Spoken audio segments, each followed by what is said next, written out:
Donc pour continuer sur les angles et les angles et le parallélisme, notamment sur les angles alternes internes et puis correspondants, c'est eux qui permettent de déterminer le parallélisme de deux droites.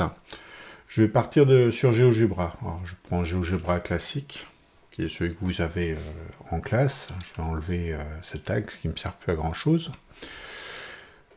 Et donc je vais commencer par tracer une droite.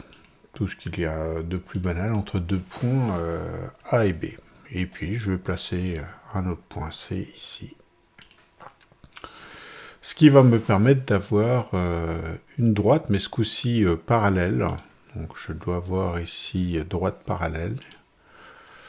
Donc parallèle passant par ce point C et parallèle à cette droite-là.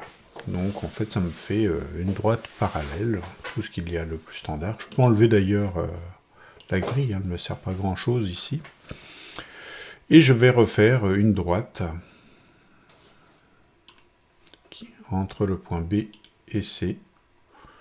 C'est cette fameuse droite séquente, je vais la mettre d'une autre couleur pour qu'elle ressorte bien. Donc je vais la mettre en rouge. Donc la voici.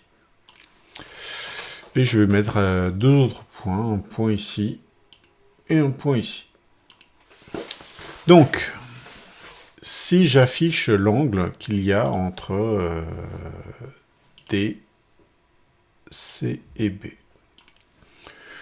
j'ai un angle de, ici, 39,81 degrés. Si je demande à ce qu'on m'affiche l'angle entre C, B, excusez-moi,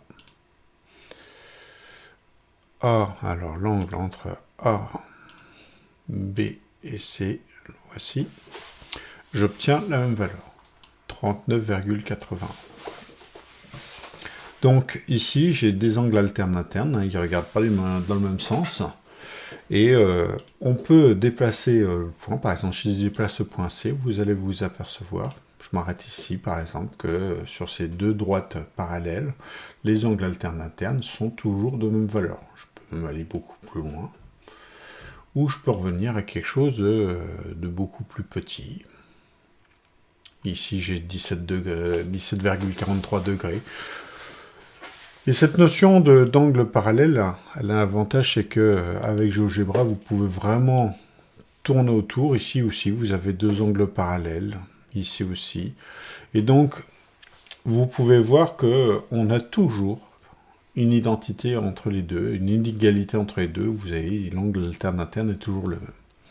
Alors, on va revenir à la situation initiale, peu ou prou, qui était à peu près celle-ci. Si par contre je demande à voir les angles correspondants, donc je vais enlever cet angle-ci.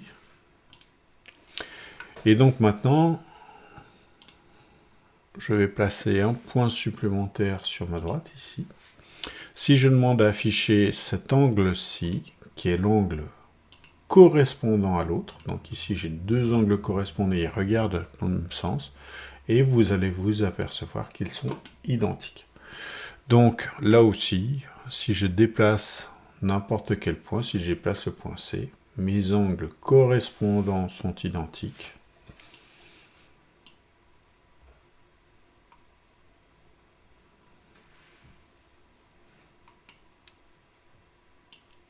Vous voyez qu'on a toujours, à partir du moment où nos deux droites sont parallèles, ces angles correspondants identiques. Alors je pourrais aussi tracer les angles alternes opposés par le sommet, juste pour vous montrer ça. C'est-à-dire que si je mets deux autres points, un point ici et un point là, donc je vais juste changer la couleur de cet angle.